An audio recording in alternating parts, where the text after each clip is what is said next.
Successful relationships are all about feelings, okay? Honoring our feelings and mostly wanting to be in a loving, respectful relationship with another person and knowing how to repair that. And I believe that the reason that 80% of divorces are filed by women is because women, we're more in touch with our feelings and with relationships and wanting healthy, nourishing relationships. And when people are disconnected from their feelings, they're more willing to put up with whatever, or maybe they're the controlling, dominating one, and then they don't mind.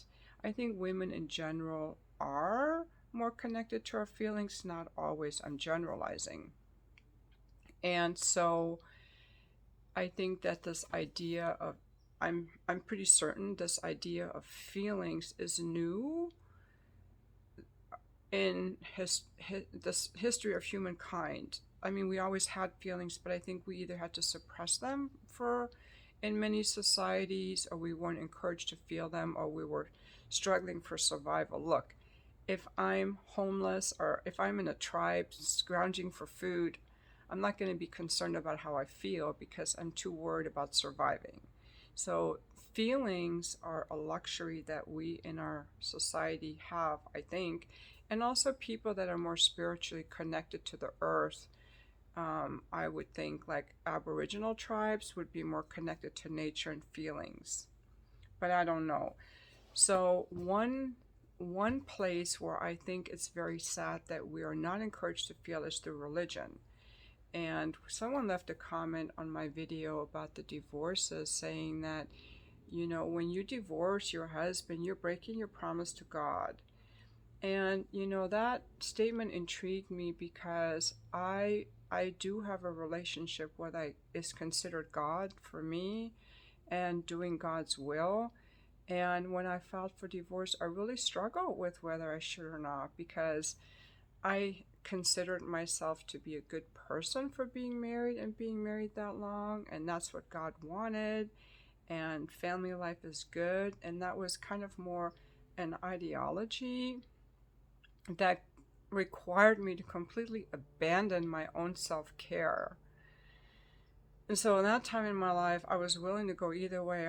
I said, God, should I stay or should I go? I'm willing to go either way. And I was able to see that taking care of myself, that I had a right to have needs and wants and feelings. And I think that shocked me, that I wasn't obligated to stay in a marriage, that I actually had a right to the type of relationship that I wanted. That shocked me. I was in my 50s and I was taken aback by that statement from the therapist. I also want to say that I didn't make a promise to God. I didn't get married in a church.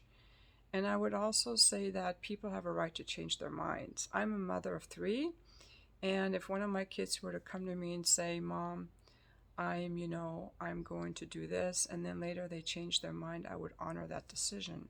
But I want to read something here from this book that has to do with a lot of what I feel is from the Bible. I think that the things that God said and the things that the people who wrote the Bible put in are very hard to differentiate at times because they, at the time that these empires, at the time that the Bible was written, at the time of these empires, the writers of the Bible, the scholars, were the only ones that had access to books and to libraries, but some of them were narcissists, some of them were tyrants and plunderers and warlords, just like the priests today that abuse children. Those priests then abused the populace and they abused their power. They were not all self-righteous, they were not all godly people. And so there's the polarity of the earth, So I just want to read this. This is from the book Nonviolent Communication. Life alienating communication both stems from and supports hierarchical or domination societies where large populations are controlled by a small number of individuals to those individuals' own benefit. It would be in the interest of kings, czars, nobles, and so forth, I'm going to add the priests, that the masses be educated in a way that renders them slave-like in mentality. The language of wrongness should and have to is perfectly suited for this purpose. The more people are trained to think in terms of moralistic judgments that imply wrongness and badness, the more they are being trained to look outside themselves, to outside authorities, for the definition of what constitutes right, wrong, good, and bad. When we are in contact with our feelings and needs, we humans no longer make good slaves and underlings. And that's where all that stuff came from about, being a virgin till you're married, because they don't want kids being born with no one to take care of the women, because they finally figured out how people can get pregnant, and staying married forever so that the society was more stable, and so that women could be controlled. And that way the men could do whatever the fuck they wanted to the women, because the women had to stay married, and the women were dependent on the men. So it gave the men free rein to be abusive and to be neglectful. And when women started working and gaining their own power, they started demanding more out of a relationship. And I was stuck from before that era. I was a stay-at-home mom with no financial power, and I felt like I thought I was a good person. But more about, here I want to say about how they tell that people are evil, and this is where people have difficulty tuning into their feelings, because from a young age they're told how to behave and how they shouldn't feel. They don't know how they feel, and they judge their own feelings, and I struggle with that still myself today. Most of us grew up speaking a language that encourages us to label, compare, demand, and pronounce judgments, rather than to be aware of what we're feeling and needing. I believe life-alienating communication is rooted in views of human nature that have exerted their influence for several centuries. These views stress humans' innate evil and deficiency, and a need for education to control our inherently undesirable nature. Such education often leaves us questioning whether there is something wrong with whatever feelings and needs we may be experiencing. We learn early to cut ourselves off from what's going on within ourselves. I'm going to repeat this. This is key in case I tune out a lot when I listen to different videos. So in case you tuned out, listen again, please. The education that we receive, we are told we're inwardly evil, okay?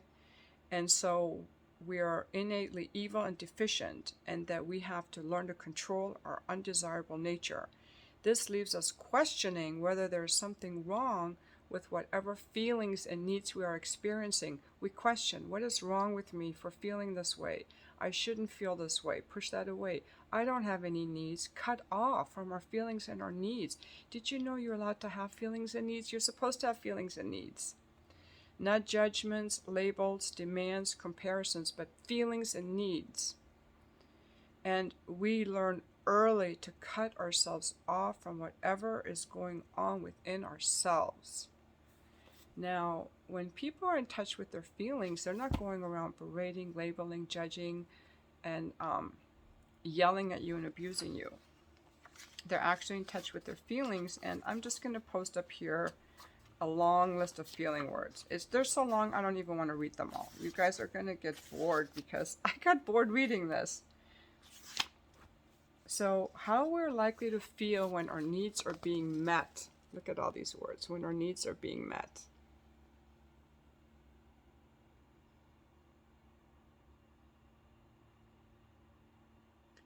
And on this other page, how we're likely to feel when our needs are not being met.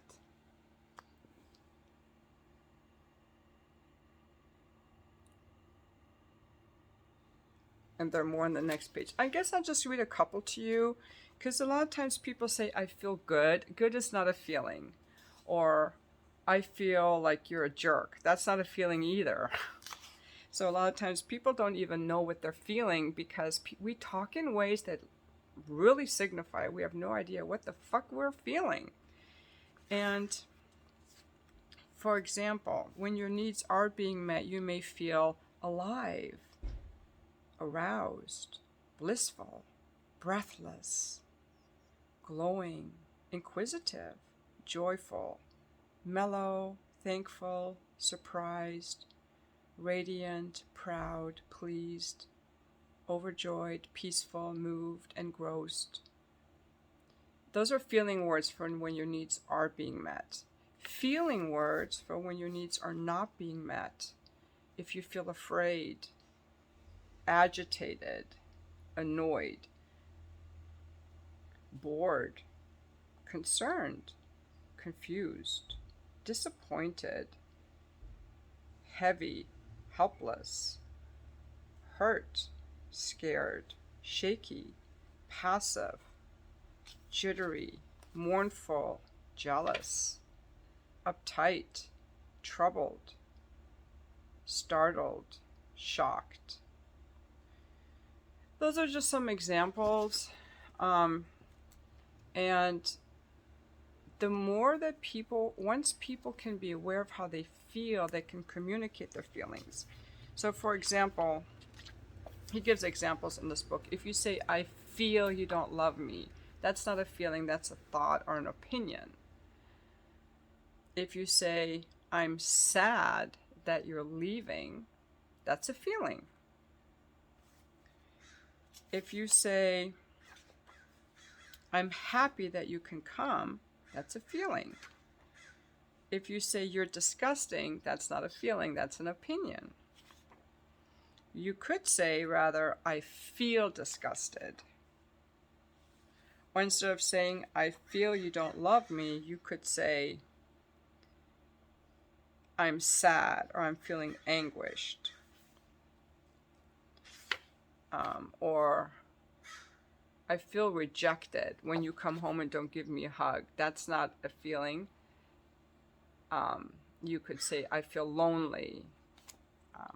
So it's so important for healthy relationships. We have to, for even just knowing ourselves, like to know what our feelings are. And I think that could be a scary thing to go into because it's a whole new part of yourself that you may have never even discovered, like what lies there, especially if you were taught as a child. And I would say that if you're over the age of 40 and especially if you're a man over the age of 40, you may have a lot of challenge with this because boys were taught, as he writes in this book, and I've had other men tell me, if you were a young boy in middle school or high school playing sports, and this was at a time before feelings were acceptable, especially for men, you were taught that you had to be the member of the team. And if you were injured playing sports, you were told that you're a boy, you keep playing, you're a man, you're part of the team, buckle up. And I've heard men telling me that they kept playing sports, like this author with a broken wrist for a week, or with a broken ankle, and they would just keep playing, and it was considered, that's a man. What do you think you have to do with your feelings? You got to start to like really repress that and shut that off. And nobody cares that you're hurt, and you're not supposed to care that you're hurt. Or another example that he gives here, this one. When he was 9 years old, he's giving this example from how alienation from our feelings begins. He hid himself in a classroom after school because some boys were waiting outside to beat me up. A teacher spotted me, now he's 9, and asked me to leave the school. When I explained I was afraid to go, she declared, "Big boys don't get frightened." So there you go. And that's how people were raised. And that's why so many men have trouble with their feelings, because they were taught that real men don't have them. And I was certainly raised that way, that men don't have feelings and they don't show them. And that's how I ended up marrying a guy whose feelings were so below the surface, or not really fully able to express them, and I wasn't able to express them. It was not, this was a relative, this whole emphasis on our feelings is relatively new in human history. And while I had heard about feelings and not stuffing your feelings before the internet and all these books and all this, it's been a process for me to tune more into my feelings and to be able to say, I'm allowed to have them and I'm allowed to trust them. And I don't have to push them away to try to be okay with whatever's happening. So I'm very excited to keep reading this book. So another thing that that he writes about in here is that we have to take responsibility for our actions and not saying things like, I have to. Like a teacher saying, I don't believe in giving grades, but I have to. And that's not really honest, is it? Because you're choosing to do it to keep your job. So a better way of saying that is, hold on. I choose to give grades because I want to keep my job. But she doesn't want to say it that way because she doesn't want to take responsibility. But that's the thing, is you take responsibility. You don't have to do anything. You don't have to make your bed. I choose to make my bed because I don't want my parents to get mad at me. So it's about taking responsibility, and that's just another way of just being more of an adult. I think that not expressing our feelings has a very heavy cost, in that it keeps us in